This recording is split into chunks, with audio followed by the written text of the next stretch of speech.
हरियाणा का अपवाह तंत्र। और इसमें बच्चे मैंने लास्ट में कराया था पश्चिमी यमुना नहर, पश्चिमी यमुना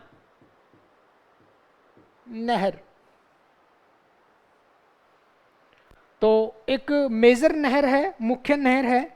तो देखिए मैंने क्या क्या इसके अंदर करा दिया, कुछ चीजें और इसमें ऐड करेंगे। जैसे 1355 में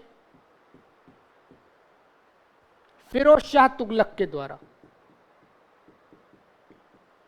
1355 में फिरोज शाह तुगलक के द्वारा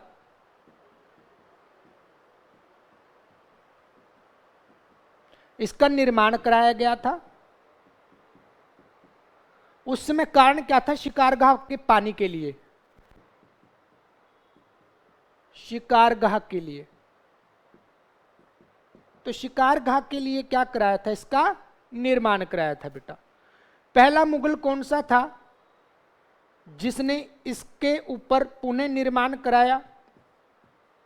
तो अकबर थे, अकबर के द्वारा पुनः निर्माण कराया गया। दूसरा मुगल मैंने बताया शाहजहां थे, शाहजहां थे। अंग्रेजों का पहला प्रयास इसके ऊपर पुनः निर्माण का जी.आर. ब्लेन के द्वारा, जी.आर. ब्लेन के द्वारा पहला प्रयास इसके ऊपर पुनः निर्माण का। उसके बाद बेटा 1879 को अंग्रेजों का दूसरा प्रयास, प्रयास ही नहीं बल्कि पुनः निर्माण कराया इसको। दूसरा प्रयास किया इसका मरम्मत करने का, या मरम्मत की आप ये कह सकते हैं। उसके बाद बेटा क्या है कि 1996 से लेके 1999 तक हरियाणा गवर्नमेंट ने इसको पूर्णतः पक्का कराने का काम किया था बेटा, पूर्णतः पक्का कराने का काम किया। तो अलग अलग यहाँ पे दिनांक आ गई हैं, तो आप इनके बारे में क्या रखेंगे? इनके बारे में याद रखेंगे, ठीक है। अब कहां से निकाला गया? देखो ये यमुना नदी आई, ये यमुना नदी आई है बेटा। ये यमुना नदी के इस बैंक से निकाली गई थी, इधर से निकाली गई थी, और ये पश्चिम में निकाली गई थी। तो इसको इसीलिए वेस्टर्न कहा गया, वेस्टर्न, पश्चिमी नहर कहा गया, क्योंकि ये यमुना के पूर्व में निकाली गई है, यमुना के पूर्व में निकाली गई, इसको पश्चिमी नहर कहा गया। चलिए और देखते हैं कौन कौन से क्वेश्चन हमारे बनते हैं। इसका रूट शायद मैंने बता दिया था आप लोगों को, ठीक है ना। इसका रूट मैं बता चुका था। यमुना का ओरिजिन कहां से हुआ, ये जब मैं यमुना रिवर कराऊंगा तब बता दूंगा। मान लीजिएगा ये यहां से हुआ ओरिजिन, ठीक। ये उत्तराखंड में गढ़वाल जिला है, यहाँ पे कालिंद पर्वत, उसकी चोटी है बंदरपूछ, जिसको हम कहते हैं हिमानी। और हिमानी कौन सी? यमुनोत्री हिमानी। और साथ में यमुनोत्री के अलावा अगर हम बात करें तो यमुनोत्री के अलावा यहाँ पे चंपासर ग्लेशियर से निकलते हैं, वो मैं बता दूंगा जब यमुना रिवर कराएंगे तब। ऐसे करके ये हरियाणा में एंट्री करेगी, ऐसे करके इसने बेटा क्या किया, ये हरियाणा में एंट्री करेगी, ये हरियाणा, ठीक, हरियाणा। बेटा ये हरियाणा में जब एंट्री करेगी ना, तो ध्यान से देखेंगे, जब हरियाणा में एंट्री करेगी तो किस जगह पे करेगी? तो ये जगह है हरियाणा में कालेसर नामक, कालेसर। तो बेटा कालेसर में क्या कर रही है? कालेसर में यह एंट्री कर रही है, हरियाणा में एंट्री। तो बेटा हरियाणा में एंट्री कर रही है कालेसर नामक जगह पे यमुना नदी। उसके बाद बेटा आगे बढ़ेगी तो यहीं पे एक नेशनल पार्क है, कालेसर नेशनल पार्क, इसके बीचों बीच से निकलेगी। कालेसर नेशनल पार्क है यहां पे, कालेसर राष्ट्रीय उद्यान। बेटा ये कालेसर राष्ट्रीय उद्यान है और यहां से ये निकलेगी, बीचों बीच से निकलेगी यमुना नदी। देखिए मैं यमुना नहीं करा रहा हूं आपको, ध्यान रखेंगे आप, मैं क्या करा रहा हूं, मैं पश्चिमी यमुना नहर करा रहा हूं, उसका रूट बताने की कोशिश कर रहा हूं। जो जो क्वेश्चन आएंगे वो हम देखेंगे इसमें। तो कालेसर देखो क्वेश्चन आ चुका है, पहले भी आया है, आगे भी भविष्य में आ सकता है, ध्यान रखेंगे आप। कौन सा क्वेश्चन आ सकता है, यमुना नदी कौन से नेशनल पार्क राष्ट्रीय उद्यान के बीचों बीच से बहती है, तो राइट आंसर बनेगा कालेसर।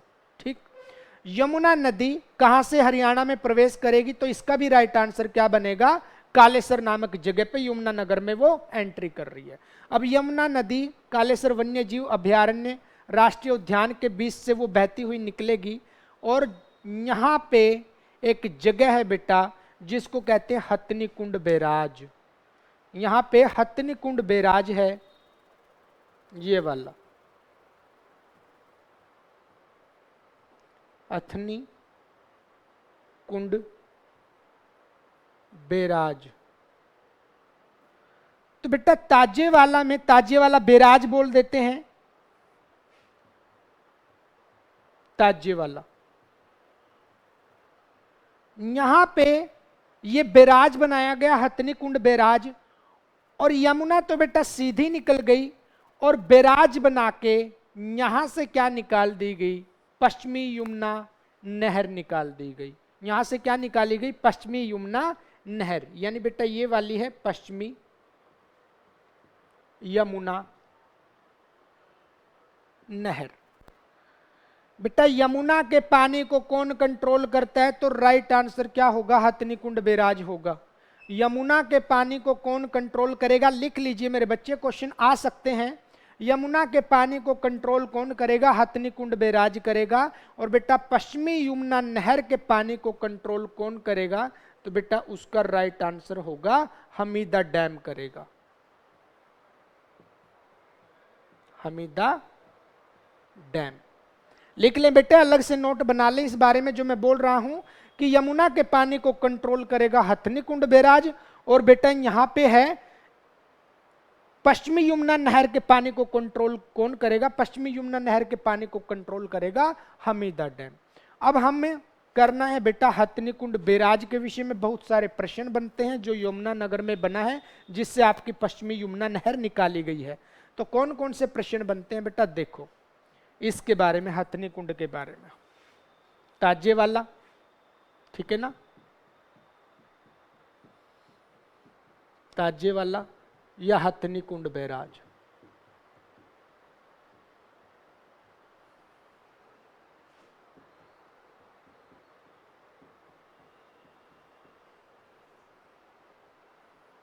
ताजेवाला या हथनी कुंड बैराज। बेटा इसके ऊपर है ना पक्का कार्य जो हुआ था वो 1996 से 99 के बीच हुआ, हरियाणा गवर्नमेंट ने किया, हरियाणा गवर्नमेंट ने। और इसके अंदर जो गेट लगाए गए, बैराज का मतलब मैंने आपको बता दिया था कि बैराज वो होता है जहां पे पानी क्या होती है, पानी डाइवर्ट किया जाता है। तो बेटा यहां से पानी डाइवर्ट किया गया था, देखो इस साइड में डाइवर्ट किया गया था। तो यहाँ पे बेटा 64 गेट बनाए गए इस बैराज के अंदर, 64 द्वार बनाए गए। बेटा 360 मीटर की क्या बनाई गई, इस बैराज की लेंथ बनाई गई, और लगभग बेटा 24 मीटर क्या है इसकी हाइट बनाई गई, ऊंचाई बनाई गई। ठीक, कब बना, 1999-96 हरियाणा गवर्नमेंट ने बनाया। लंबाई कितनी है, लेंथ कितनी है, 360 मीटर है, 24 मीटर की इसकी क्या है लगभग हाइट मानी जाती है बेटा। और अगर यहां पे बात करें हम, अगर यहां पे बात करें तो बेटा यहां पे महासीर नामक एक फिश की प्रजाति है बेटा, मछली की प्रजाति है, दुर्लभ प्रजाति है, विलुप्त हो चुकी प्रजाति है, जो अभी नहीं मिलती। और कहां पे मिलती है, महासीर नामक जो मछली है वो पाई जाती है बेटा। अगर ताजेवाला बैराज की बात करें तो इसी के पास एक रेस्टोरेंट बना हुआ है, पिनटेल रेस्टोरेंट, पिनटेल रेस्टोरेंट भी यहीं पे है बेटा। और इसके अलावा बात की जाए तो बेटा ताजेवाला या हथनी कुंड को मछियारों का स्वर्ग कहते हैं। मछियारों का क्या कहा जाता है बेटा? स्वर्ग कहा जाता है। ठीक, उसके बाद अगर बात की जाए तो यहां पे सबसे पुरानी बेटा क्या लगी हुई है? मछियारा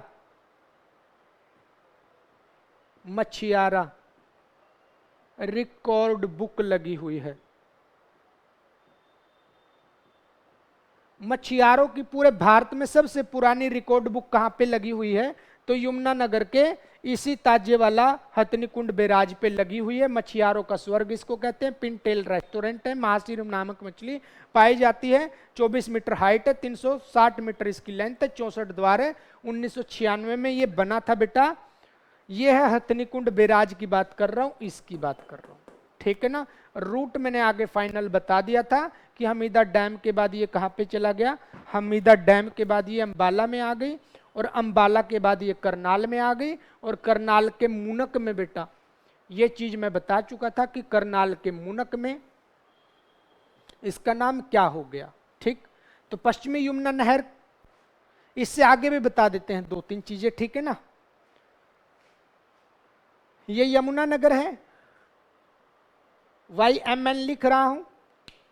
उसके बाद बेटा ये अंबाला में आ गई। अंबाला के बाद ये करनाल में आ गई। ठीक है, और करनाल के बाद ये मुनक में आ गई। मुनक, करनाल के बाद ये मुनक में आ गई, और मुनक के बाद ये बेटा दिल्ली चली गई थी। और आगे वाला मैप मैंने बनवा रखा है आपको, लेकिन यहां पे मुनक वाला बता दूं मैं। जैसे मुनक नहर की अगर बात करें, अच्छा एक तो आप ध्यान रखेंगे बेटा, देखो ये वाली जगह हमीदा से लेकर, यहां से हमीदा से लेकर और करनाल के मुनक तक इसका नाम चेंज हो जाता है। पश्चिमी यमुना नहर का ये आप ध्यान रखेंगे, इसका नाम चेंज हो जाता है। हमीदा से लेके मुनक तक इसका क्या हो गया बेटा? इसका नाम चेंज हो गया, और वो नाम क्या है? क्या हो गया? आवर्धक नहर। ये ध्यान रखेंगे, आवर्धक नहर इसको कहा जाता है बेटा, आवर्धक नहर। आवर्धक नहर कहां से? हमीदा से लेके, जो कि यमुनानगर में है, और कहां तक? जो कि करनाल तक, मुनक तक है। इसके बीच में इसको क्या कहा गया? आवर्धक नहर कहा गया। और ये भी क्या है बेटा? ये भी पक्की है। ठीक है, तो ये भी हमारी क्या है? ये भी पक्की है। मुनक के बाद आपको पता ही है बेटा कहां पे चली जाती है? मुनक के बाद ये पानीपत में चली जाती है, करनाल के बाद पानीपत में, पानीपत के बाद सोनीपत में, सोनीपत के बाद ये दिल्ली में चली जाती है। और दिल्ली में हैदरपुर नामक जगह पे क्या करती है बेटा? हैदरपुर नामक जगह पे ये पानी सप्लाई करती है।